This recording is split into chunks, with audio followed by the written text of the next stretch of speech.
Bonjour à tous, aujourd'hui je vais vous présenter différents appareils dans le nettoyage qui m'ont permis de faire x2 sur ma productivité.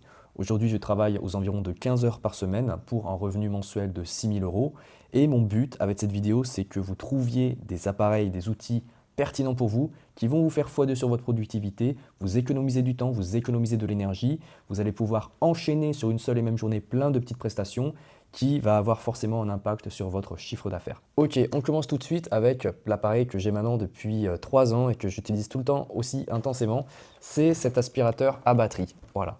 Donc cet aspirateur à batterie, il va vous être particulièrement utile pour tout ce qui est bureau, copro, petite surface commerciale aussi également.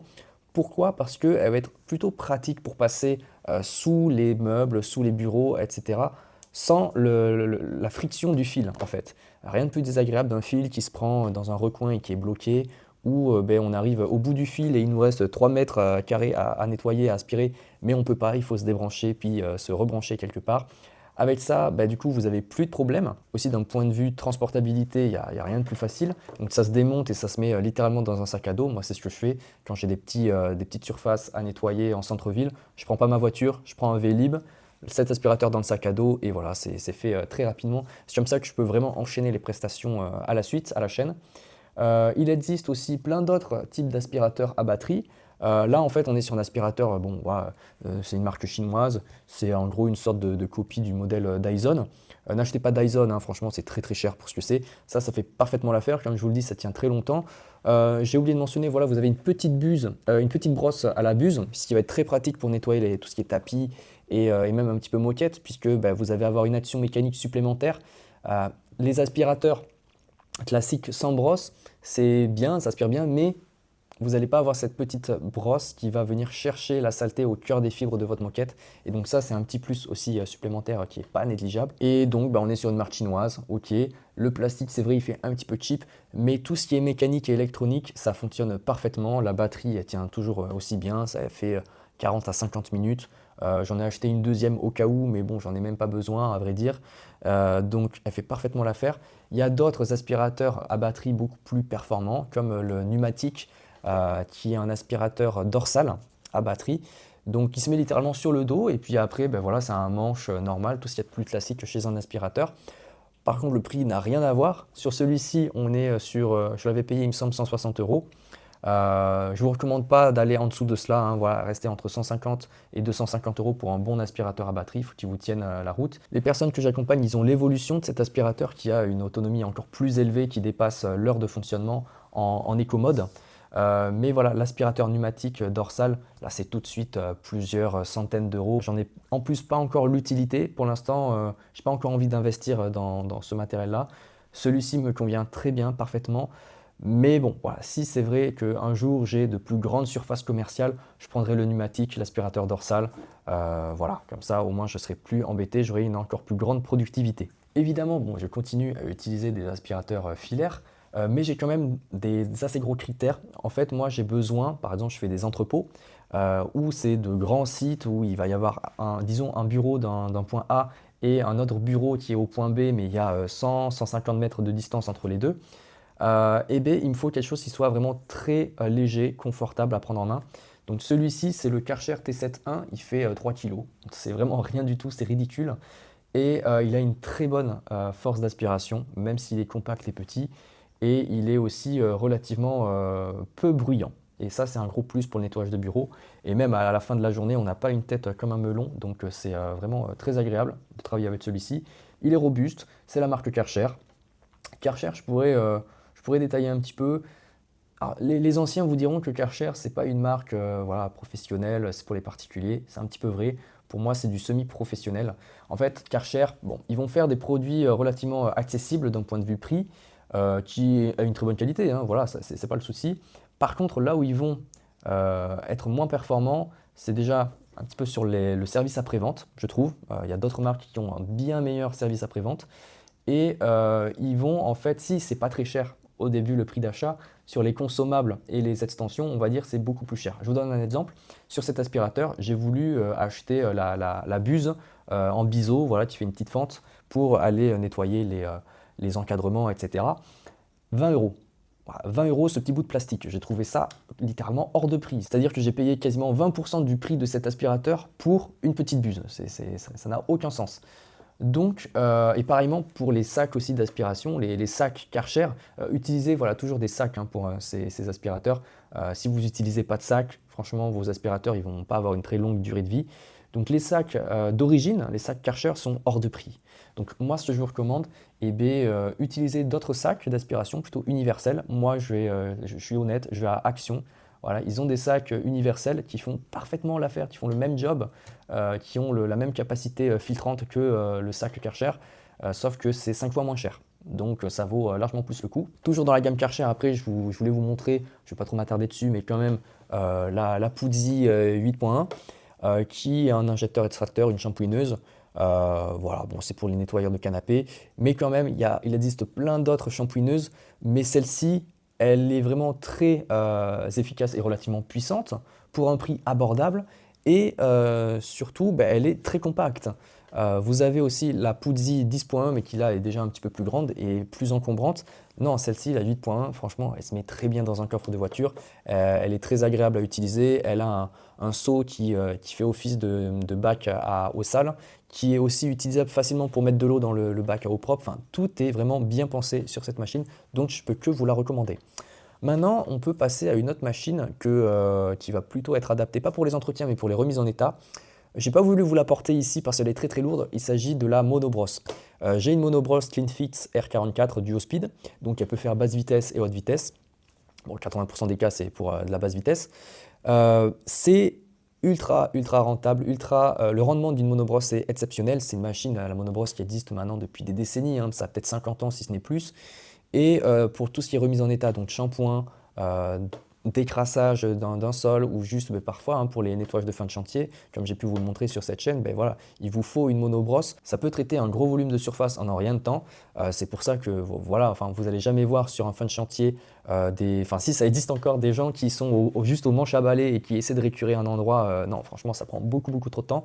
La monobrosse c'est lourd, ça fait appliquer sur le sol une grosse pression et justement, c'est avec cette pression que vous allez pouvoir récurer à partir, comme le nom l'indique, hein, dans monobrosse il y a brosse, donc des brosses. Là, vous avez une brosse à poil dur. Donc là, c'est pour les surfaces, les carreaux qui peuvent avoir parfois des petites aspérités. Les poils vont vraiment bien se loger dans les aspérités, ça va bien remettre en état. D'ailleurs, petit indice, vous voyez, vous avez sur les brosses un témoin, voilà, le rouge, je ne sais pas si vous verrez à la vidéo, puisque évidemment ça s'use une brosse, les fibres, les poils vont diminuer de taille au fur et à mesure. C'est comme un pneu, voilà, vous avez un témoin. Quand les poils blancs seront de la hauteur du témoin rouge, voilà, ça voudra dire qu'il sera temps de changer la brosse. Ensuite, vous avez des brosses souples qui vont être adaptées pour les shampoings moquettes. Moi, c'est pour le nettoyage textile. Voilà, elle est beaucoup plus agréable au toucher, elle ne va pas détériorer, elle n'est pas là pour faire de l'abrasion si vous voulez. Et sinon aussi sur les monobrosses, il peut y avoir un panel d'options très variées avec les pads. En gros, donc sur une monobrosse, vous pouvez mettre un pad. Donc là, vous avez le support du pad. Vous pouvez mettre du coup voilà un pad noir très abrasif. Voilà, vous le fixez, tac, un petit peu sur votre support. Voilà, et ça tient. Et vous allez pouvoir faire du bon travail d'abrasion sur les fins de chantier, par exemple. Mais pas que, hein. Là, par exemple, j'ai un pad. Là, c'est pas pour de l'abrasion, c'est juste pour, on va dire, un petit peu détacher. Par exemple, vous savez, sur les sols de type lino, même thermoplastique que vous avez dans les salles de sport, il peut y avoir plein de traces de semelles. Donc là, vous avez un pad en mélanine qui va faire super bien le taf. Alors que si vous êtes voilà, à la main, à l'éponge, vous n'allez pas vous en sortir, ou même au balai, vous n'allez pas vous en sortir. Donc une monobrosse, franchement, d'un point de vue temps, rendement, il n'y a rien de mieux. Vous voyez que j'ai aussi d'autres brosses ici, mais ce n'est pas pour la monobrosse, c'est pour mon auto-laveuse. Ici, la Numatic 244 NX. C'est en gros, ça me permet, cette machine, d'être beaucoup plus efficace, d'avoir un très grand rendement sur les surfaces commerciales assez grandes, on va dire. Et notamment, parfois, vous savez, les surfaces commerciales, il y a beaucoup de passages, d'allées et venues. Et si voilà, vous nettoyez avec la serpillière, ça va prendre du temps à sécher, le sol va être mouillé et vous allez avoir des personnes qui vont marcher sur la surface mouillée. Donc ça va l'encrasser, ça ne va pas du tout être propre à l'arrivée. Et même ça peut être dangereux, des personnes peuvent glisser. Donc pour ça, rien de mieux qu'une autolaveuse. Donc comment ça va fonctionner? Vous avez simplement en gros deux cuves, là encore, une eau sale, une eau propre. L'eau propre, vous avez votre solution nettoyante. Ça va injecter le produit, la solution nettoyante, sous les brosses qui vont du coup vraiment un petit peu, là encore, avoir un petit travail de récurage, d'abrasion. Vous avez ensuite deux étages d'aspiration. Juste après les brosses, vous avez une première aspiration de la solution nettoyante qui a été récurée avec de la saleté. Et vous avez un deuxième étage d'aspiration, cette fois-ci avec à la sortie de l'autolaveuse une raclette qui, comme vous pouvez le voir, voilà, là encore a une fente d'aspiration, ce qui fait que après le passage de votre autolaveuse, vous avez quelque chose qui est très bien propre, récuré et tout sec. Donc vous pouvez marcher juste derrière après sans aucun problème. Alors cette autolaveuse, elle est relativement récente. Elle est à batterie. Voilà, toutes les autolaveuses, la plupart sont à batterie. Il existe des filaires, mais la plupart c'est des batteries. Et ça existe depuis longtemps aussi les autolaveuses, hein, comme les monobrosses. Et donc c'était avant des batteries au plomb, ce qui est très très lourd et ce qui en plus met beaucoup de temps à se recharger. Là, on est sur une autolaveuse, c'est même une micro-laveuse à vrai dire, parce qu'elle est vraiment toute petite, elle est très maniable, elle peut passer relativement bien facilement entre les meubles.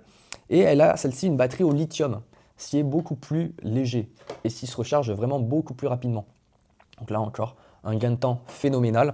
Voilà, vous avez le support de la batterie pour la charger. Bam, vous la mettez dessus, ça prend littéralement 60 minutes à charger.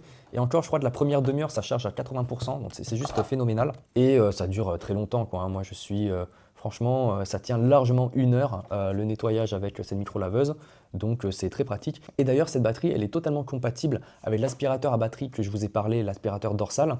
En fait, c'est la marque Numatic, ils utilisent la même batterie pour tous leurs appareils à batterie. Et c'est super efficace, c'est vraiment très pratique, donc je peux que vous recommander cette marque qui est très qualitative. Cependant, quand même, le problème de la micro-laveuse, même si c'est maniable, vous ne pouvez pas vraiment passer trop bien dans les recoins, dans les accès difficiles. Donc, voilà, on peut se dire, il faut quand même passer la serpillière, remplir un seau, etc. Oui, mais non, parce que, regardez, je vais vous montrer, il existe donc des serpillières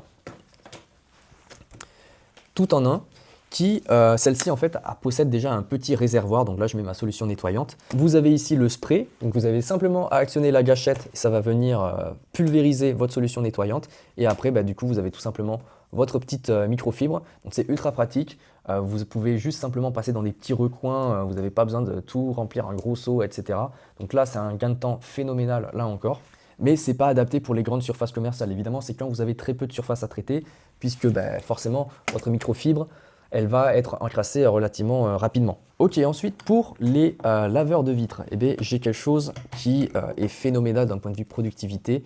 C'est le combo de la perche Mini Maker qui est en carbone avec la raclette Moerman Q-Flip qui en fait c'est une raclette 2 en 1 qui fait à la fois mouilleur et raclette et qui du coup permet très facilement la technique en S à l'américaine. Premièrement, la Mini Maker c'est une perche qui est vraiment très très rigide et très légère. Donc c'est très pratique de la manier parce qu'on peut avoir des perches, notamment je pense aux perches Hunger en aluminium, qui ont un jeu voilà, entre les sections. Donc notamment il y a une perche Hunger en alu qui fait je crois vers les 4 mètres. Je peux vous dire qu'une fois que vous l'avez déplié 4 mètres, vous avez tellement de jeu que vous ne pouvez pas faire la technique en S. C'est juste pas possible. C'est une galère sans nom. Donc finalement, sur ces types de perches en aluminium, vous pouvez faire le plus efficace possible, c'est la technique, la méthode à la française, ce qui est vraiment pas ouf d'un point de vue rendement. Alors que là, celle-ci, elle va déjà à 2,50 m. On peut lui rajouter une extension en plus. Et même full dépliée, elle est très très rigide. Donc on peut faire un travail vraiment de précision. D'autant plus que la raclette, elle a quelque chose d'un petit peu particulier. C'est que, je ne sais pas si vous allez voir, voilà, elle a, on va dire, quelque chose, un support qui vient vraiment plaquer le joint contre le rebord, l'encadrement, les joints de vos fenêtres. Ce qui fait que ça va laisser très très peu de coulure d'eau, de filet d'eau, ce qui fait que vous n'avez même pas besoin d'essuyer vos joints après le passage de cette raclette. Donc c'est juste un gain de temps phénoménal. Franchement, je pense que pour les laveurs de vitres les plus aguerris, vous serez d'accord pour dire que voilà, nettoyer, passer le chiffon le long des encadrements, c'est facilement 40% du temps de la prestation, c'est très très long.